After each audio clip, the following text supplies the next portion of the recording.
ये लग रहा है कि उन्होंने उस चीज़ को बढ़ावा दिया है। ऐसा तो कोई भी कर सकता है। कल अस्पताल में भी आके कोई भी अटेंडेंट हमारे सामने बोल ले कि आप या तो ये करो, नहीं तो मैं छिड़क के मर जाऊंगा, ये कर लूंगा, जान दे दूंगा। ये तो आप पूरे समाज को एक प्रोत्साहित कर रहे हो इस काम के लिए। और मेरे को तो इतनी आप लोगों ने मानसिक प्रताड़ना वो दी है। अभी हमारे साथ हमारी एक फीमेल गायनेकोलॉजिस्ट का पिछले कुछ महीनों पहले जिनका देहांत हो गया, जिन्होंने सुसाइड कर लिया दौसा में, डॉक्टर अर्चना शर्मा। आप वही सेम एग्जाम्पल कोट कर रहे हो। कल को मैं इस पूरे डिप्रेशन में आके मैं लटक जाऊं तो मैं किसको जिम्मेदार ठहराऊंगी उस चीज़ के लिए? आप ये चीज़ देखिए। तो सबको एक निष्पक्ष जांच होनी चाहिए। जो गलती है जिसकी, आप उसको ब्लेम करिए, उस पर कार्रवाई करिए, ना कि आप ये बोलिए कि डॉक्टर ने गलती कर या डॉक्टर ने मरीज मार दिया। डॉक्टर हमेशा मरीज। आप इसमें पूरे मामले में क्या मांग करती हैं आप? एक निष्पक्ष जांच होनी चाहिए, बस मेरी तो यही मांग है। और पब्लिक को जो मैसेज गया है कि जो कल यहाँ पे जो घटना हुई है, वो उस चीज़ के लिए पब्लिक को ये जो मैसेज पहुँचा ये बहुत ही गलत है। उनको ये समझना चाहिए कि डॉक्टर मरीज़ को बचाने के लिए प्रयास करता है। सारे जितना दुख उन्हें है उतना ही दुख हमें भी होता है मरीज़ के लिए। हम कोई मरीज़ को मारने के लिए नहीं बैठे हैं, बचाने के लिए ही हैं। नहीं, मांग नहीं है। आईएमए के सभी डॉक्टर जो आप देख रहे हैं यहाँ, जो 100-150 की संख्या में आए हुए हैं, बहुत ही दुखी मन से यहाँ पर आज सीएमओ के पास आए हैं। हमें मानते हैं कि सीएमओ हेल्थ सर्विसेज का मथुरा ज़िले का सबसे बड़ा अधिकारी है।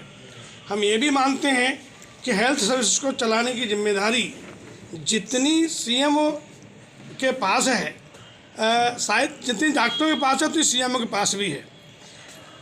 एक डॉक्टर जो अधिक से अधिक कर सकता है, जो मरीजों के लिए अधिक से अधिक जो भी काम कर सकता है, ये सीएमओ डॉक्टर होने के नाते ज़्यादा अच्छी तरह समझता है। एक अभी जो वाक़या हुआ है जिसमें एक मरीज डीएस हॉस्पिटल में भर्ती हुआ, निश्चित रूप से अधिकांशतः जो मरीज गांव से आते हैं वहाँ पर दाइयों को दिखाते हैं, नर्सिस को दिखाते हैं, मैंने कौन कौन से इंजेक्शन दर्द बढ़वाने के चलवाने के चला करके तब अस्पताल में पहुंचते हैं। अधिकांश की स्थिति है। और उससे जो यूट्रस बच्चेदानी है उसका जो मस्कुलेचर है वो एक तरीके से फटीक होता है, एनर्सिया में पहुंचता है। डॉक्टर को तो मालूम रहता नहीं, क्योंकि हिस्ट्री में कुछ बताते नहीं। डॉक्टर केवल जब डिलीवरी करता है, डिलीवरी जब होती है, जैसे ये डॉक्टर मेघा यादव ने की, और उसके बाद मरीज को एकदम बच्चेदानी से खून जाने लगा, पीपीएच हो गया। ये सभी डॉक्टर जानते हैं। हमारे जिला के जो अधिकारी हैं सीएमओ साहब, वो भी जानते हैं। पीपीएच किसी डॉक्टर के क्षेत्र में नहीं है कि उसे रोक ले, हाँ उसका इलाज करेगा। पीपीएच किसको हो जाएगा ये भी उसे नहीं मालूम है। और पीपीएच हो गया, डॉक्टर मेघा ने और डॉक्टर ललित वार्ष्णेय ने जो उस केस में किया, निश्चित रूप से डॉक्टरी क्षेत्र में ये बेमिसाल काम उन्होंने किया। तो क्या मानते हैं लापरवाही नहीं है इसमें? मैं वही बताने जा रहा हूँ, आप सब लोगों के लिए वही बताने जा रहा हूँ कि सब खून मंगाते हुए, खून मंगा करके, पूरे इंजेक्शन दवाई दे करके पीपीएच को रोकने की कोशिश की गई। जब नहीं हुआ तो एक बहुत बड़ा कार्य है कि मरीज से कंसेंट लेकर के और बच्चेदानी को निकालने का भी निर्णय लिया कि किसी तरीके से मरीज की जान बचे। यूजुअली डॉक्टर्स उस समय खुद गफलत में रहते हैं, खुद परेशानी में रहते हैं, निर्णय नहीं कर पाते। ये इन डॉक्टरों ने किया। ये बहुत प्रशंसनीय कार्य है जो डॉक्टरी क्षेत्र के डॉक्टर ही जानते हैं। उसके बाद चूंकि उनका सब सुविधाएं हैं, उनके आईसीयू है, उनका वेंटिलेटर है, मरीज को वेंटिलेटर पर रखा, जितना काम हो सकता है। देखिए, ये एक जो मरीज की जो डेथ हुई है डीएस हॉस्पिटल में, वो एडमिट थे, डिलीवरी के लिए महिला एडमिट थी, और उसके बाद उसमें कॉम्प्लिकेशन हुआ, परेशानी हुई। उसके बाद वो अपोलो हॉस्पिटल गया था, अपोलो हॉस्पिटल में जाकर उसकी डेथ हो गई। उसके अटेंडेंट भी कल यहाँ पर आए थे, हमने देखा था सीएमओ ऑफिस में, उन्होंने काफ़ी हंगामा भी किया था, शायद कुछ आत्मदाह की कोशिश भी की थी। तो सीएमओ साहब पता नहीं किस तरीके से या किस दबाव में जो उन्होंने स्टेटमेंट दिया है कि उनने प्रथम दृष्टया ये देखा कि वो डॉक्टर दोषी है, और वो जांच कमेटी जो उन्होंने आप खुद की कमेटी बनाई, 4 कमेटी पर उन्होंने आक्षेप किया, 4 डॉक्टर्स की कमेटी है, तो उसके संदर्भ में आए हैं कि कैसे सीएमओ साहब ने निष्कर्ष निकाला। हम लोग सीएमओ साहब से समझने और बात करने आए थे कि किस तरीके से उन्होंने इस तरीके से स्टेटमेंट दिया है।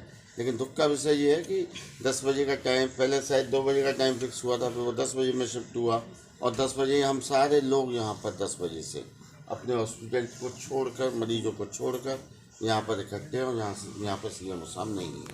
11:30 बजे हैं, 11:20 हो गए, हम लोग CMO साहब से मुलाकात होगी तो क्या बात रखेंगे आप? CMO साहब से मुलाकात होगी तो पूछेंगे ना कि उन्होंने प्रथम, देखिए आप और हम सब जानते हैं, एक तरफ तो हम कहते हैं कि जान भगवान के हाथ में होती है, दूसरी तरफ कहते हैं डॉक्टर भगवान का रूप होता है।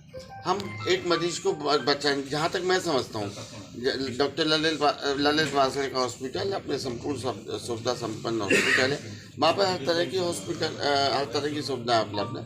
तो जो भी वहाँ पर केस हुआ, देखिए डिलीवरी के बाद मैं मानता हूँ हेमरेज होना, PPH होना, पुराने ज़माने की आप बात करें तो हमारे बड़े बूढ़े ये कहा करते थे कि बच्चा पैदा होना मतलब माँ का दूसरा जन्म होता है। वो यही होता था कि डिलीवरी के बाद कभी कभी होती सैकड़ों में से एक में जो हेमरेज हो जाती है, जो नस फटने की वजह से जो हेमरेज होती है, वो बहुत खतरनाक हेमरेज होती है। उसमें तरीका ये होता है, पहले आप ब्लड चढ़ाएं, ब्लड की रोकने की कोशिश करें, नहीं तो उसके बाद हिस्टेक्टोमी करें। अब इस केस में किया सब कुछ गया, लेकिन दुर्भाग्य ये है, मुझे उस परिवार से भी पूरी सहानुभूति है जिनके साथ ये हुआ, जिनकी डेथ हुई। लेकिन अब जो सब वो आरोप भी लगा रहे हैं लापरवाही का, तो मैंने मान लिया, वो सब जांच का विषय है।